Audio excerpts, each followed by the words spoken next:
Your brain can't tell the difference between perceived threat and real threat. It's why our imaginations are so powerful, because our brains can't tell the difference. Your brain will still interpret what you're perceiving or what you're imagining as what it's actually happening. And when we go through something that affects us in a traumatic way, sometimes we remember it and sometimes we don't. And sometimes, we tend to wonder, why can't we remember certain parts of what we went through? And what it actually is that your brain is like hiding it behind a curtain, quote unquote, to not get all sciencey. It's like hiding it behind a curtain from you, so that it doesn't affect you and your nervous system again in that way that it initially impacted you. And until we consciously seek to create safety within ourselves, it's not gonna let you see behind a curtain. We'd have to create safety within ourselves.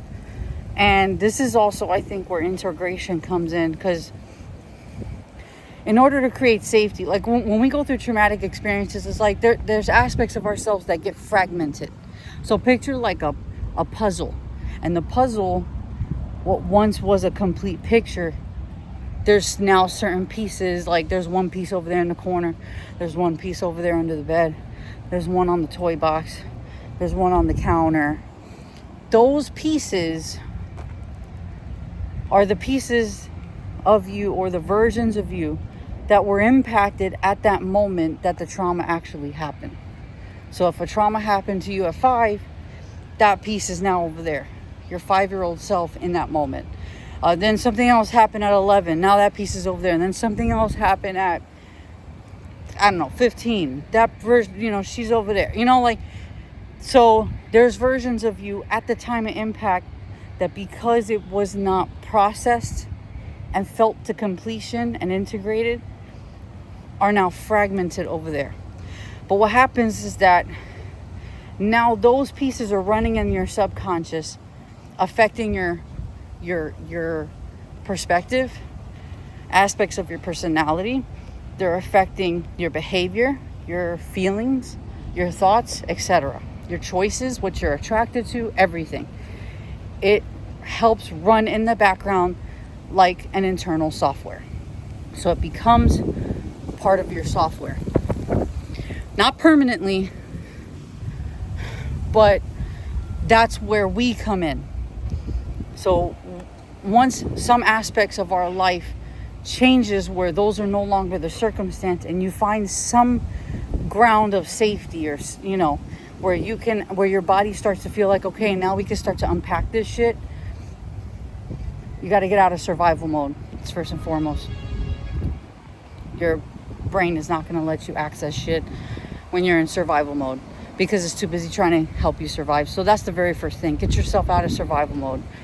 Once you're out of survival mode and you have a foundation set of safety in your life, then you can start to work on deeper things. And from there, think of Maslow's hierarchy of needs, okay? You got to have the foundation done first to start moving up the ladder. And part of moving up that ladder is doing inner work. And that's where you then create enough safety within you now to want to go ahead and access those aspects of yourself that are in the dark corners of your psyche, that are stuck there. They're stuck. And they've been asking for your attention for years through your behavior, your feelings, your emotions, everything, your choices, your likes and dislikes, etc. And so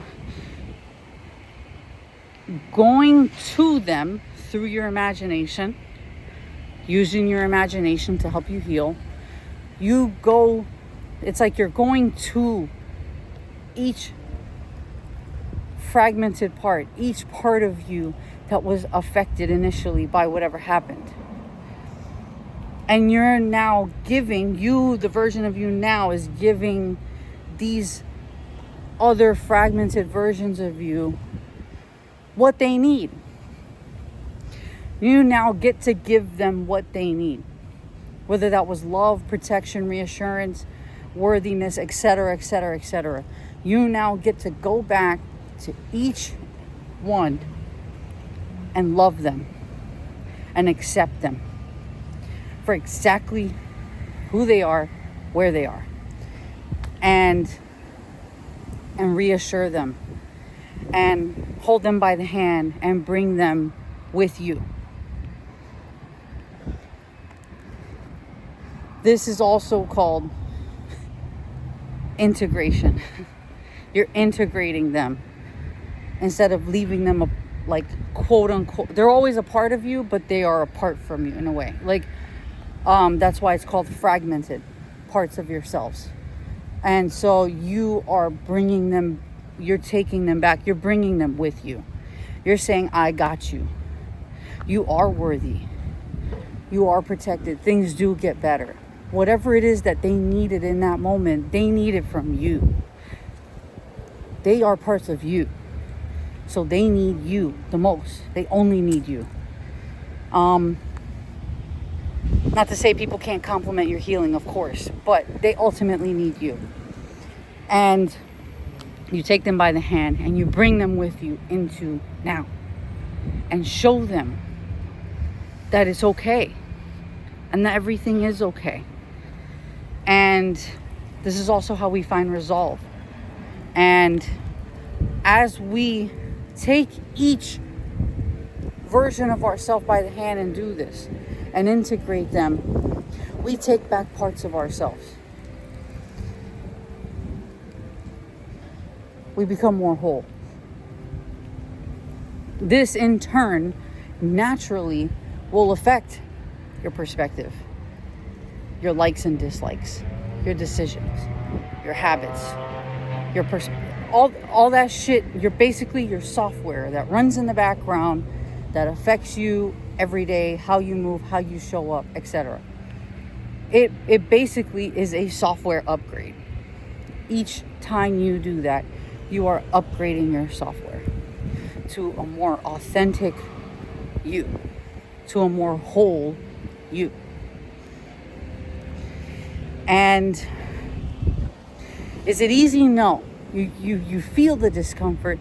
You feel the physical symptoms every time you get in touch with a fragmented part of yourself, or a fragmented part of yourself is trying to connect with you and get your attention. You feel the symptoms of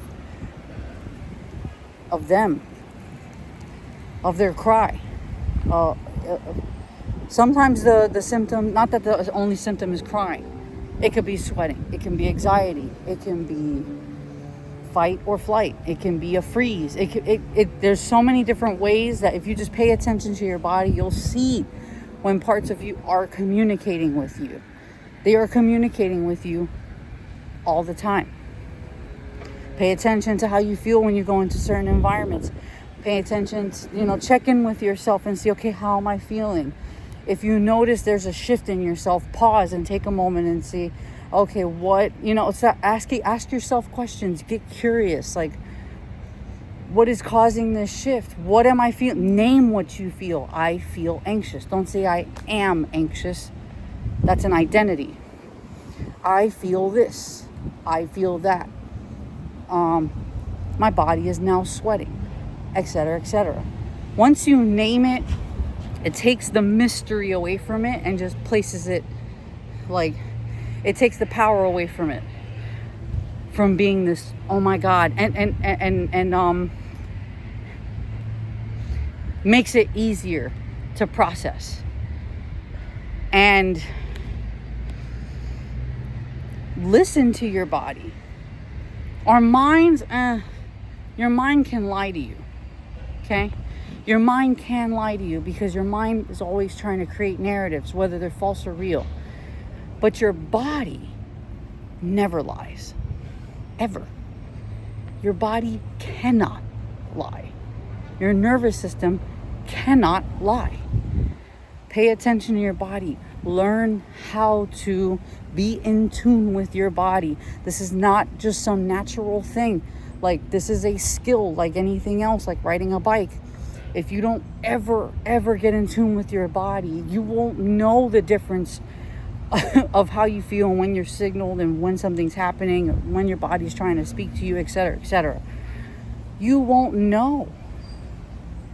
And you'll end up living in your mind where you can be lied to. We can lie to ourselves, and we do.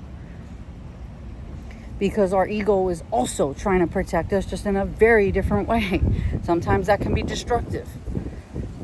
So we have to learn to listen and tune into our body. Then you can see what the mind's chitter chatter is, but always tune into the body. The body cannot lie. Your symptoms are messengers. They're telling you shit. Your body is always talking to you. But yeah. Integration. Your brain is always trying to protect you, man. Your body's always trying to protect you. If you just learn the ways that they protect you, and also start to understand how you can observe this and also steer this, and how you're the one who's ultimately in control. You're the ultimate one that can positively or negatively affect this.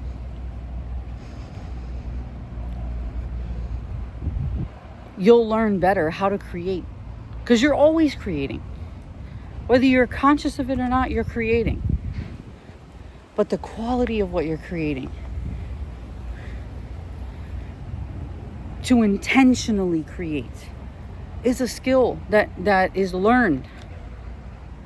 It's not just bestowed on you because you prayed one night. No, you got to learn that shit. It's a skill. You have to show up for yourself every day, even when it's uncomfortable, hard, or you want to run, especially when you want to run. That's when you should be running towards it, because there's a deeper understanding and safety that not only are you okay, but there's a reason why they say the obstacle is the way, man. There's a reason why. There's a reason why.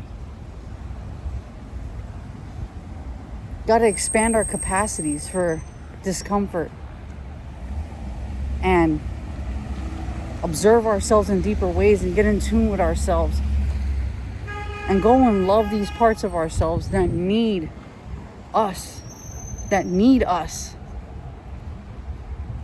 They need us more than they need anything else, period. We are it. All right, I'm gonna go.